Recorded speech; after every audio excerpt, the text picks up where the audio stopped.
The great pyramids of Giza आज से करीब 4500 साल पहले इजिप्ट में बनाई गई ये लाखों वजनी पत्थर आसमान की चोटी से बनाई हुई ये पिरामिड। इनकी लंबाई 147 मीटर, इंसानों की बनाई हुई पिरामिड 23 लाख पत्थरों से बना।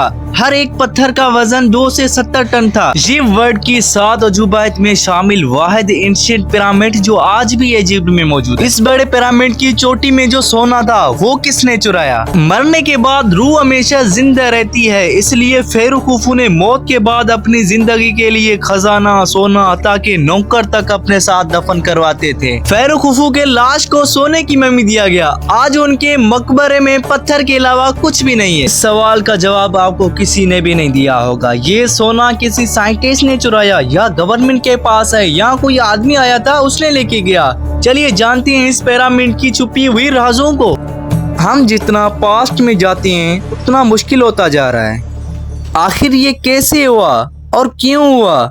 पहले के राजा और बादशाहों को फेरू कहा जाता था। रिसर्च के मुताबिक कहा जाता है the great pyramids of Giza को 2560 BCE को बनाया गया है फेरू खुफू के दौरान। दरिया नील के किनारे में 3 ऐसे अजीम सिविलाइजेशन ने जन्म लिया। ये सिविलाइजेशन थी द एंशिएंट इजिप्ट की। वक्त गुजरा, फिर दुनिया के मशहूर तरीन एहराम बनाए गए the great pyramids of Giza.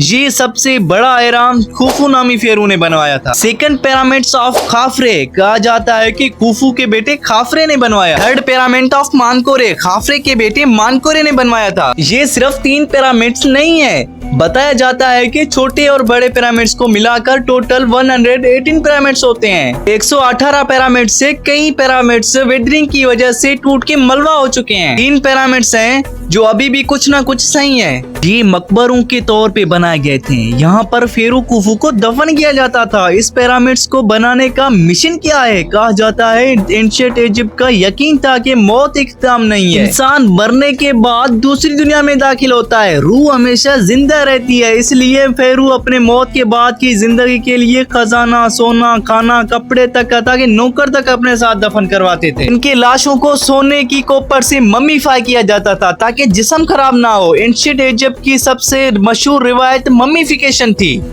बहुत सारे लोगों का ये सवाल है कि ये बड़े पिरामिड्स आखिर बनाए कैसे? ये सवाल आज भी दुनिया के बड़े वैज्ञानिकों को भी हैरान कर देता है। 2560 BCE में जदीद मशीन, ना बड़ी क्रेन, ना बिजली, ना ही कोई बड़ी टेक्नोलॉजी। क्या ये वाकई इंसानों ने बनाया है? रिसर्च के मुताबिक पता चलता है कि इस बड़े पिरामिड्स को ऐसे स्टोन से बनाया गया जिसे एक स्टोन का वजन ऑलमोस्ट 2 से 70 टन बताया जाता है। सवाल ये है कि इतने बड़े पत्थर सहरा में आखिर लाए कैसे गए? पिरामिड्स की 800 किलोमीटर दूर एक माउंटेन था, वहां से पत्थरों को पानी के अंदर फेंकते थे, वहां से आस्ता आस्ता घसीट के पिरामिड के रेगिस्तान तक पहुंचाते थे। रेगिस्तान से उस पत्थरों को काटा जाता था, उनके बाद लकड़ी के सिलेंडर में रख के पानी को रेगिस्तान में डाला जाता था, उसे उस पत्थरों से खींचते होते ताकि मजदूरों को घसीटना आसान हो। फिर बड़े रेप बनाए जाते थे जब ये पत्थर ऊपर ले जाते थे। इस बड़े पिरामिड्स को 25,000 गुलामों ने बनाया है। वो शिफ्टों में काम करते थे,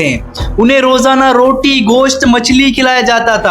फाइनली सब मजदूरों ने ये पिरामिड को बना लिया था। अब गौर से सुनना, अब रियल कहानी यहाँ से शुरू होती है। मैंने आपको कहा था कि 2560 BCE में पिरामिड मुकम्मल हो गया था। ऐसे ही फेरू को दफन किया गया।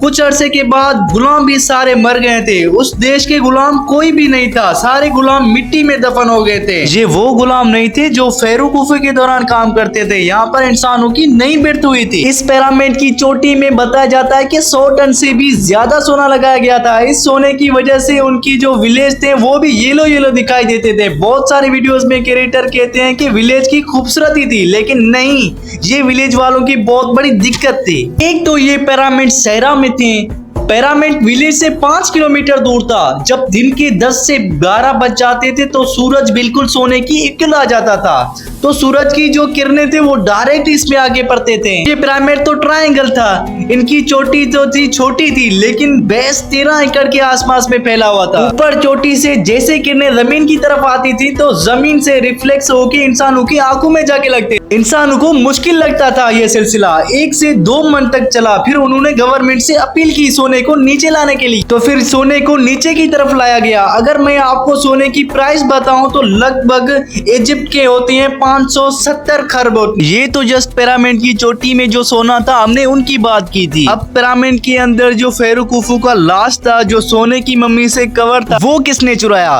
एक्चुअली में हुआ यूं कि 2 डाकू थे, एक का नाम माइनकोरो था और दूसरे का नाम फाइकिरो था।